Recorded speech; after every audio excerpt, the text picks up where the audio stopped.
When I think of the audience for the journal, when you see the title, Chemical Health and Safety, the audience, when you think about safety, it really is affecting anybody who touches chemicals. So we're talking about management, we're talking about scientists, and we're talking about safety professionals.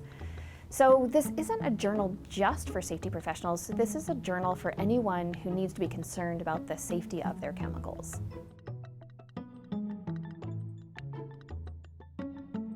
Publishing safety is actually, I think it's a little bit of a new world. Not that there aren't safety publications out there, but when I think back to the days when I was, purely a scientist, there is this need to publish in order to advance in your career.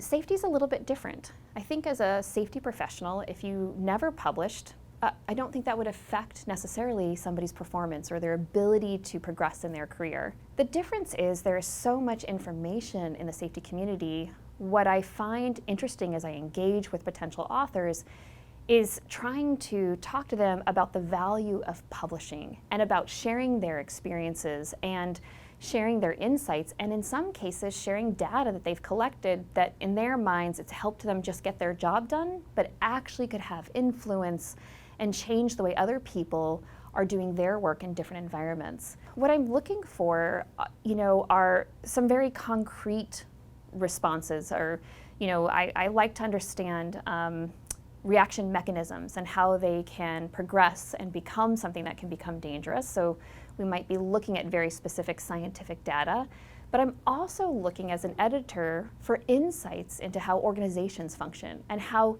scientists and individuals function in the areas that they're interacting with.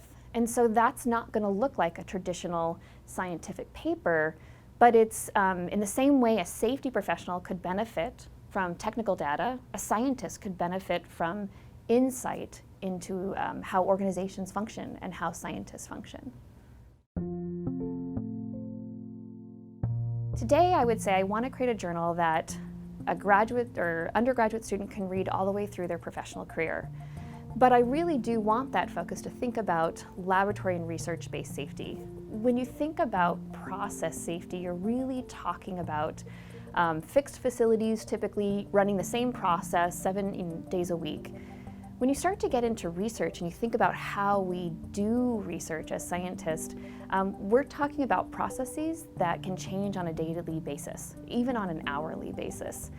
And so what works in the industrial process world doesn't necessarily work in a laboratory. And so I want people to think about that. How do we actively manage risk when we're actively changing the conditions?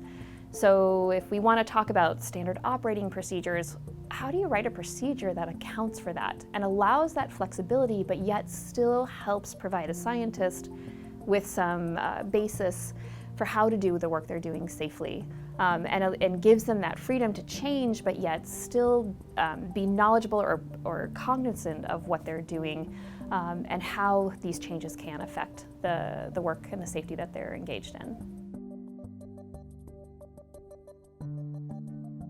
One topic that I still see people addressing in papers is this concept of culture, which is an area that I still feel like has not been well defined, or at least not defined for the chemical community. So you can read papers about safety culture and safety climate,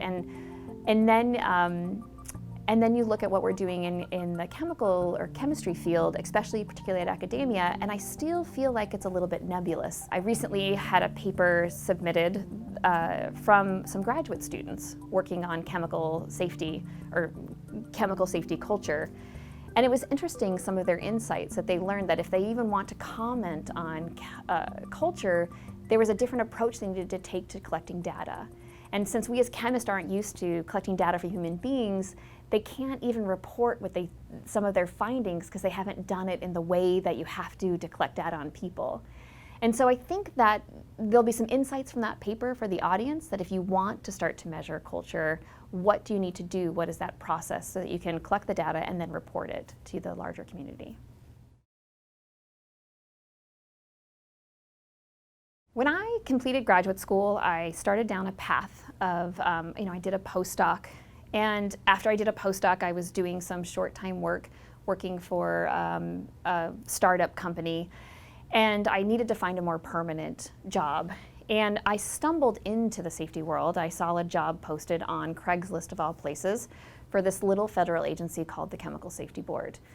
And I thought, because I had interacted with chemicals, I had a Ph.D. in chemistry, clearly I was an ideal candidate to work at the Chemical Safety Board. And then I got to the Chemical Safety Board and I started to understand that safety is much more concrete, it's much more thought out. There are processes, there are ideas and approaches to managing safety. And that was an area that I did not know about. In my time at the Chemical Safety Board, I learned about a lot of different professions in safety, about how you manage. Are you an industrial hygienist? Are you a safety professional? Are you an engineer that is trying to determine what safe operating limits are for your equipment? So safety really, it takes on many different flavors, but it's also scientist. So we think about safety being an individual profession, but scientists are an integral role in safety, and I don't know that scientists always consider it that way, although I think things have been changing since when I left graduate school.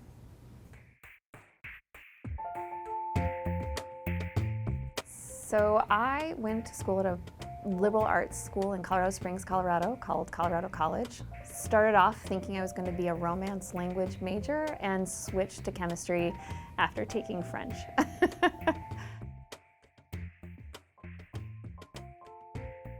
I'm enjoying it. My son knows the names of some of the authors because I talk to him about the papers, or he hears me on the phone discussing it with different people.